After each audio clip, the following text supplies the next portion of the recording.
What would you think? What would you do? Especially if you only had a fraction of a second to make the decision.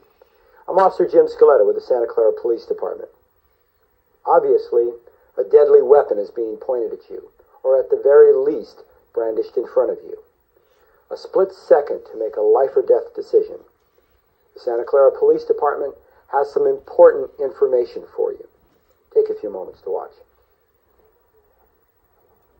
What you just saw were not real firearms, but very detailed replicas. They look, feel, and operate like a real gun. The only thing missing is the bullet, the sound, and the recoil. These are for entertainment purposes only. Here are the 5 replicas that you were confronted with earlier and their real counterparts.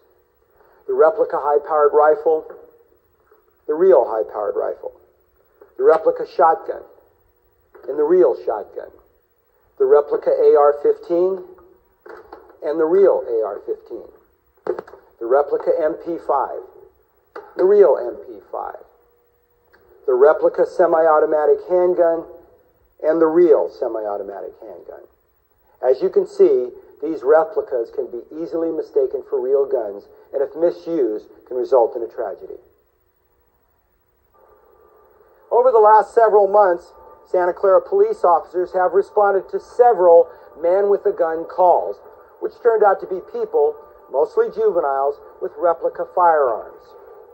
Using restraint and excellent split-second judgment, our officers were able to defuse the situation with no injury to civilian or police officers.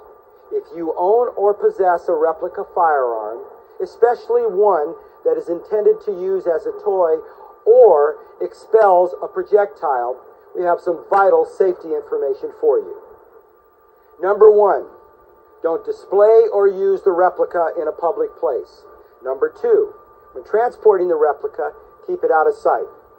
Number 3, make sure everyone around you knows what you're playing with and what you're doing. And number 4, if you are approached or confronted by a law enforcement officer, put the replica down immediately, keep your hands in plain sight, and stand still.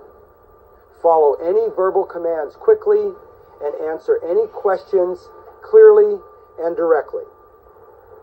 Remember, if you own, possess, or buy a replica firearm for your children, the number 1 rule is responsibility and common sense.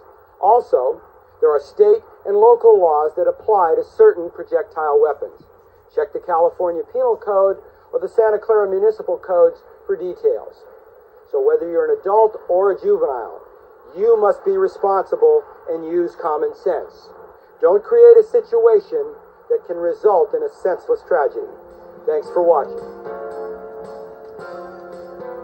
For more information, you can contact the Santa Clara Police Department Community Services Unit at 615-4860 or me, Officer Jim Scaletta, at 615-4877.